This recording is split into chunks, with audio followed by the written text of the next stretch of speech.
Trudeau versus India. It's going from bad to worse. Khalistanis are targeting Indian missions in Canada. They're holding violent protests. But guess who's issued a travel advisory? The government of Canada. It says Canadians in India must exercise caution. Against what? Protests, apparently. There are none on the streets yet in India. So what's the basis of this assessment? Social media posts, apparently. They fear protests. And this is incredible. So much fuss about a perceived threat when Indians in Canada face an actual security threat. The pictures tell the story. This happened yesterday in multiple Canadian cities. Khalistanis targeted Indian missions.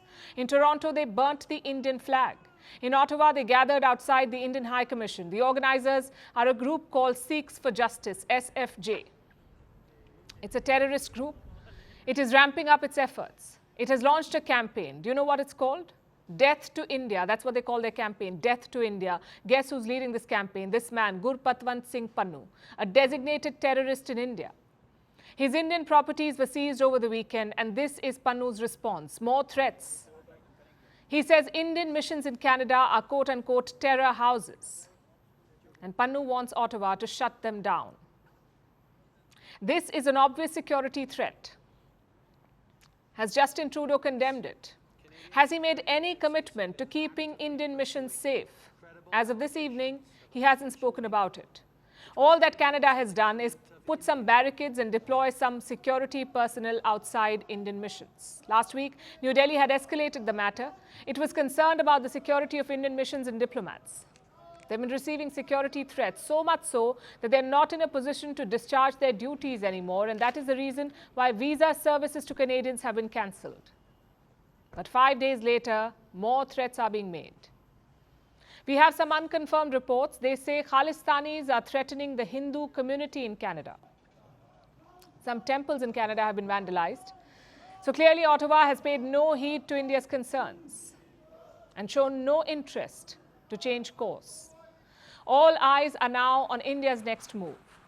India's External Affairs Minister S. Jaishankar is in New York. He addressed the United Nations General Assembly today. Jaishankar did not name Canada, but he took another dig at Trudeau.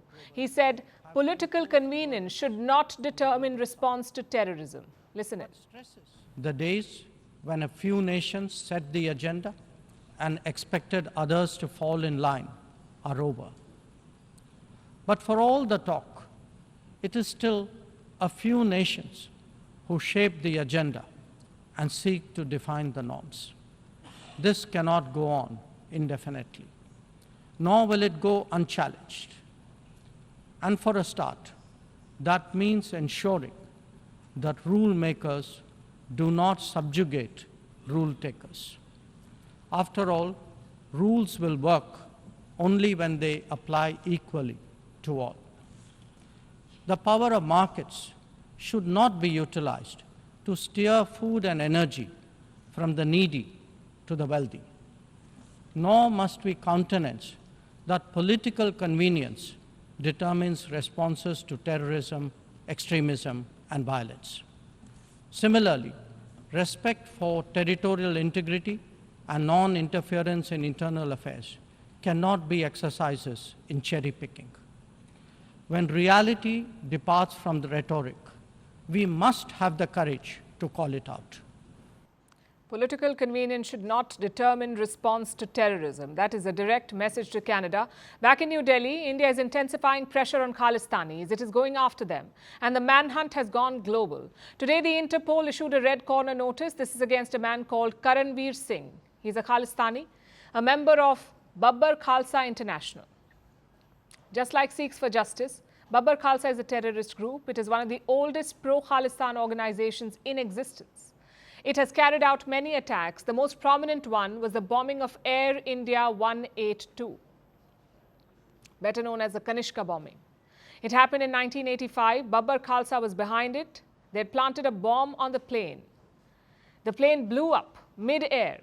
This attack killed 329 people on board. More than 260 of them were Canadians. More than 260 victims were Canadians, 24 were Indians. That was a dark period. The terrorist group has weakened considerably since, but it is still active on foreign shores in countries like the US and Canada and regions like the European Union. Babbar Khalsa remains active. And Karanveer Singh is one of its members. He's wanted in India and he faces some serious charges like criminal conspiracy, murder, and raising funds for terrorist acts. And where is this man right now? Most likely in Pakistan. India wants to catch him, hence the red corner notice. This notice is a form of request. 195 countries are Interpol members. All of them get a red corner notice when it's issued. Pakistan is on this list. This notice basically asks all the member countries to detain the person in question. This one, like I said, is against a Babbar Khalsa member. Babbar Khalsa has links with a group called the Khalistan Tiger Force, KTF. This too is a terror outfit, and it was run by Hardeep Nijjar. He led the KTF. He's the same man who was killed in June this year, and Canada is picking a fight with India over the death of this terrorist. Last week, Trudeau said in his parliament that there's an Indian hand behind Nijjar's death. India denied the charge, called it absurd, and has been demanding proof. Canada refuses to share proof. Instead, it has resorted to selective leaks, and it's counting on its allies to fire on its behalf. Yesterday, the US State Department spoke about this, and they seem to be parroting Canada's lines. Listen to this. We are deeply concerned by the allegations referenced by Prime Minister Trudeau. We remain in close contact with our Canadian partners, as the Secretary said on Friday. We believe it's critical that Canada's investigation proceed and that the perpetrators be brought to justice.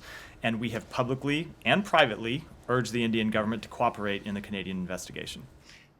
Join the investigation. On what grounds?